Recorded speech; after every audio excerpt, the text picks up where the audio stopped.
Welcome to யூசன் projects. So இன்னைக்கு project எதை பற்றி அப்படின்னு பார்த்தோம்னா solar mobile charger. So solar mobile charger எதுக்கு அப்படின்னு பார்த்தோம்னா இது வந்து பேஸ்ட் ஆன் ரூரல் ஏரியாஸ்க்காக. ஸோ இப்போ ரூரல் ஏரியாஸ்லாம் பார்த்தோம்னா அவங்களுக்கு வந்து கரண்ட் சப்ளை நிறைய இடத்துல நம்ம மீன்ஸ் போக முடியாத இப்போ மலை பிரதேசங்கள் இருக்கவங்க, இப்போ ஊட்டி சைடில் இருக்கவங்கலாம் கரண்ட் சப்ளைஸ் நிறைய நேரம் இருக்காது, அவங்க பவர் கட் ஆயிரும். இப்போ நம்மளே வீட்டில் இருக்கோம்னா நிறைய நேரம் எப்போ பவர் கட் ஆகுதுன்னு இப்போலாம் தெரிய மாட்டேங்குது. ஸோ இந்த மாதிரி டைமில் சோலார் மொபைல் சார்ஜர்ஸ் இருக்கும்போது ஈஸியாகவே நம்ம மொபைலை ஈஸியாக சார்ஜ் பண்ணிக்க முடியும். ஸோ இது ஏன் ரூரல் பேஸ்க்கு அப்படின்னு சொல்லணும்னா அவங்க சம்டைம்ஸ் கரண்ட் வராமல் கூட அந்த சைடில் இருக்கும். சார்ஜிங்கிறது ரொம்ப முக்கியமானது. ஃபோன் இல்லாத யாருமே இல்லை. ஸோ ஃபோன் அத்தியாவசிய தேவைக்கான நம்ம நிறைய இடத்துல யூஸ் பண்ணிட்டு இருக்கோம்.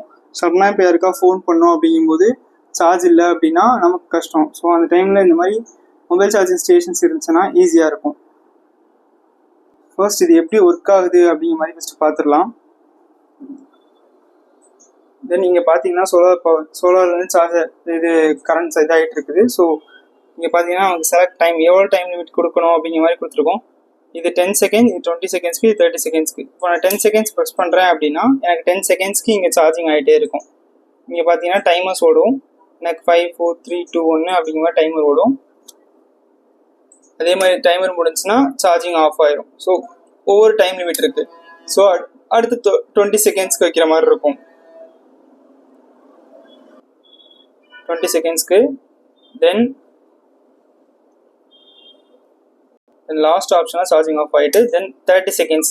ஸோ 3 டைம் லிமிட்டில் நம்ம செட் பண்ணி வச்சுக்கலாம் எவ்வளோ நேரம் சார்ஜ் ஏறணும் அப்படிங்கிற மாதிரி. சார்ஜ் லிமிட் வந்து நம்ம 3 மோட் கொடுத்துருக்கோம். 10 செகண்ட்ஸ்க்கு ஒருக்கா, 20 செகண்ட்ஸ்க்கு ஒருக்கா, 30 செகண்ட்ஸ்க்கு ஒருக்கா. ஸோ இது ரூரல் ஏரியாஸில் எப்படி யூஸ் பண்ணலாம்னா இப்போ ஒரு இங்கே சுற்றி பார்க்க வர்றவங்க அப்படி இருக்காங்கன்னா சார்ஜஸ் யூஸ் பண்ண முடியாது. அப்படிங்கும்போது இது கமர்ஷியல் வேஸில் இந்த மாதிரி நம்ம செட் பண்ணுறோம்னா இவ்வளோ செகண்ட்ஸ்க்கு சார்ஜ் ஏறணும் அப்படிங்கிற மாதிரி நம்ம வச்சுக்கலாம். ஸோ அவங்க மூலமாக இது மூலமாக அவங்களுக்கு அங்கே இருக்கவங்களுக்கு மணியும் கலெக்ட் ஆகும், நமக்கு சார்ஜிங்கும் ஈஸியாக பண்ணிக்க முடியும். ஸோ இந்த மாதிரி நம்ம டைமிங் செட் பண்ணி சார்ஜ் இவ்வளோ நேரத்துக்கு ஆஃப் ஆகணும் ஆன் ஆகணும் அப்படிங்கிற மாதிரி செட் பண்ணிக்கலாம். தென் இது எப்படி ஒர்க் ஆகுது, என்னென்ன காம்பவுண்ட்ஸ் யூஸ் பண்ணியிருக்கோம், அதோட ஒர்க்கிங் பிரின்சிபல்ஸ் எல்லாம் பார்ப்போம். நம்ம ஃபஸ்ட் இங்கே ஒரு சோலார் பேனல் யூஸ் பண்ணியிருப்போம். தென் இங்கே லெட் ஆசிட் பேட்டரி யூஸ் பண்ணியிருப்போம். இங்கே ஒரு பவர் சப்ளை போர்ட், தென் ESP86 மைக்ரோ கண்ட்ரோலர் யூஸ் பண்ணியிருப்போம். தென் இங்கே ஒரு ரிலே யூஸ் பண்ணியிருப்போம். இங்கே I2C LCD யூஸ் பண்ணியிருப்போம். தென் இங்கே 3 மோடுக்காக 3 சுவிட்சஸ் யூஸ் பண்ணியிருக்கோம், 3 பட்டன்ஸ் யூஸ் பண்ணியிருக்கோம். இந்த 3 பட்டன்ஸ் மூலமாக தான் நமக்கு எந்தெந்த செகண்ட்ஸ் வச்சிருக்கோம் அப்படிங்கிற மாதிரி. இங்கே 10 செகண்ட்ஸ், 20 செகண்ட், 30 செகண்ட்ஸ்க்கு. ஸோ ஃபர்ஸ்ட் இது எப்படி ஒர்க் ஆகுதுன்னு பார்க்கலாம். இங்கே இருக்க சோலார் பேனல் மூலமாக சன்லைட்டில் இருந்து இங்கே பவர் கன்வெர்ட் ஆகி இந்த பேட்டரியில் போய் ஸ்டோர் ஆகும். இந்த பேட்டரி வந்து லெட் ஆசிட் பேட்டரி. இது வந்து ஒரு 12 வோல்ட்ஸ்க்கு ஸ்டோரேஜ் எடுத்துக்கும்.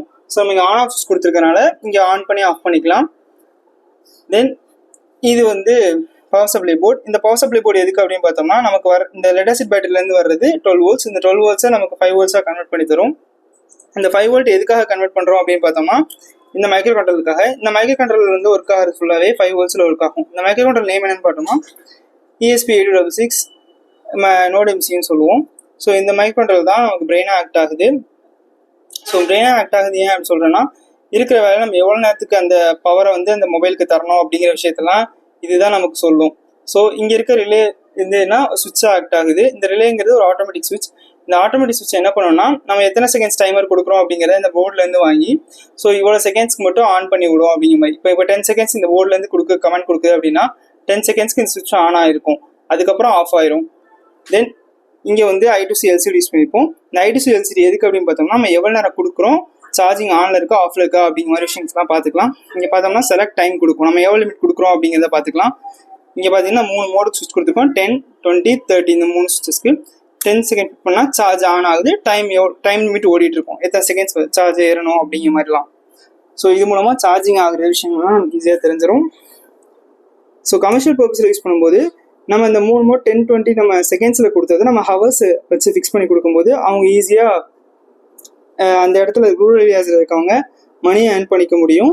தென் அது மூலமாக ஈஸியாக நிறைய பேருக்கு ஹெல்ப்ஃபுல்லாகவும் இருக்கும். தேங்க்யூ.